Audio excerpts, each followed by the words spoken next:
కుమారి ఈరోజు మన సంజీవినిలో నొప్పులను వాపులను తగ్గించి అన్ని రకాల ఎముక మజిల్ అంటే ఎముక మాంసానికి సంబంధించిన వాపును నొప్పిని తగ్గించే ఒక ఆకు గురించి మనం తెలుసుకుందాము. అంతేకాకుండా వ్రణ శోధనం అంటే ఒక వ్రణాలు అంటే పుండ్లను కానీ దెబ్బలను కానీ మాన్పే గుణం ఉన్న ఒక మంచి మొక్క గురించి మనం తెలుసుకుందాము. ఆ మొక్క వేరే ఏదో కాదు, వావిలాకు.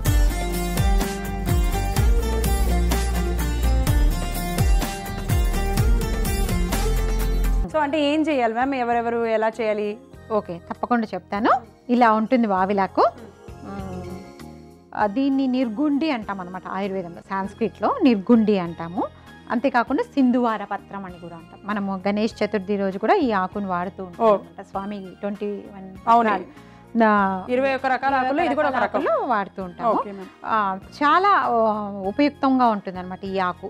ఇది మనము ఎక్స్టర్నల్ గా వాడుకోవచ్చు, ఇంటర్నల్ గా కూడా తీసుకోవచ్చు. ఈ ఆకును మనం ఎక్స్టర్నల్ గా ఎలా అంటే ఈ ఆకును తీసుకొని మనము బాగా ఒక ముద్దలాగా పేస్ట్ చేసుకొని ఆ పేస్ట్ని కొంచెం వేడి చేసి వాపుల పైన నొప్పుల పైన వేసి పట్టులాగా అదే అప్లై చేసి గుడ్డలో పెట్టి ఆ వేడిగా ఇలా పెట్టాలి. అది కాదు, ఆ పేస్ట్ ను మనం అప్లై చేసి పట్టులా కట్టడం వల్ల కూడా వాపు నొప్పి అనేది బాగా తగ్గుతుంది. ఇప్పుడు మనం చూస్తూ ఉంటాం ఎముకలో ఇన్ఫ్లమేషన్ వల్ల వాపు కానీ నొప్పి రెండు ఉంటుంటాయి. ఆస్టియో ఆర్థరైటిస్లో, రొమటాయిడ్ ఆర్థరైటిస్లో, వీటిల్లో. అలాంటప్పుడు మనం ఈ ఆకు పేస్ట్ను కొంచెం గోరువెచ్చగా చేసి పైన అప్లై చేసి దాని మీద ఒక క్లాత్ బ్యాండేజ్ చేయడం వల్ల కూడా నొప్పుల నుంచి వాపుల నుంచి ఉపశమనం ఉంటుంది. సో లైక్ ఎంతసేపు ఉంచొచ్చు మేము అలాగా బ్యాండేజ్? అలా మనము ఒక 1 అవర్ అలా ఉంచి మళ్ళీ వేడి నీళ్ళతో క్లీన్ చేసుకోవచ్చు. రోజుకి ఒకసారి సరిపోతుంది? రోజుకి ఒకసారి నుండి 2 సార్లు, తీవ్రతను బట్టి 2 సార్ల వరకు చేసుకోవచ్చు అన్నమాట నొప్పులు ఉండేవాళ్ళు. అంతేకాకుండా ఈ నిర్గుండి ఏంటంటే మెయిన్గా మనకు ఫైబ్రోమయాలజీ అంటే మన మజిల్ పెయిన్ కానీ శరీరంలో ఉండే కొన్ని రకాల నొప్పులను, ముఖ్యంగా మజిల్ రిలేటెడ్ పెయిన్స్ని బాగా తగ్గిస్తుంది. పుండ్లను దెబ్బలను తగ్గించే వావిలాకు పేస్ట్ ఎలా తయారు చేసుకోవాలో ఇప్పుడు చూద్దాం కుమారి.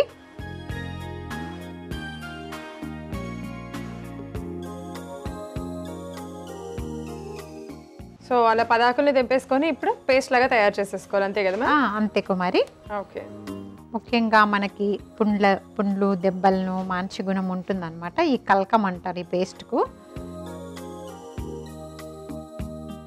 దీన్ని బాగా మెత్తగా పేస్ట్ లాగా దంచుదాం కుమారి.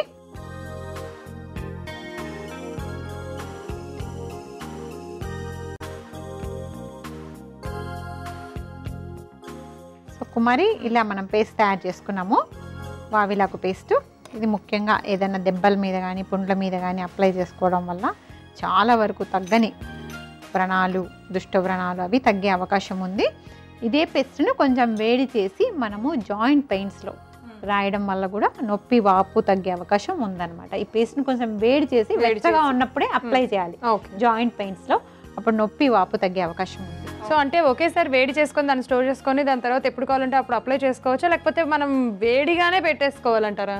లేదు కుమారి, మనము ఎప్పుడు అప్లై చేస్తున్నామో అప్పుడు దాన్ని వేడి చేసి దాన్ని అప్లై చేసుకోవాలన్నమాట. సో పుల్ల పైన పుల్లు ఇమీడియట్ గా తగ్గేదానికి అలా వాడుతూ ఉండొచ్చు. మేము ఇదిగో ఈ వావిలాకు వాడమన్నాం కదా అని చెప్పి ఎంత పడితే అంత వాడేయడం కాదు, దానికి కూడా ఖచ్చితంగా కొన్ని కొలతలు ఉంటాయి. ఇన్ని రోజులు అని ఉంటాయి, అన్ని రోజులు అంత క్వాంటిటీ మాత్రమే తీసుకోవాలి, అది మటుకు మర్చిపోకండి.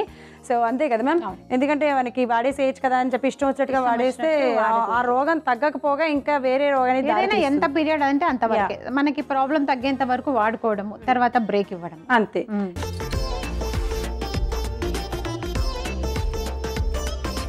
వావిలాకు పేస్ట్ తయారు చేసుకునే విధానం: వావిలాకులను కడిగి కల్బంలో వేసి మెత్తగా దంచుకొని ఒక బౌల్లోకి తీసుకుంటే వావిలాకుల పేస్ట్ రెడీ.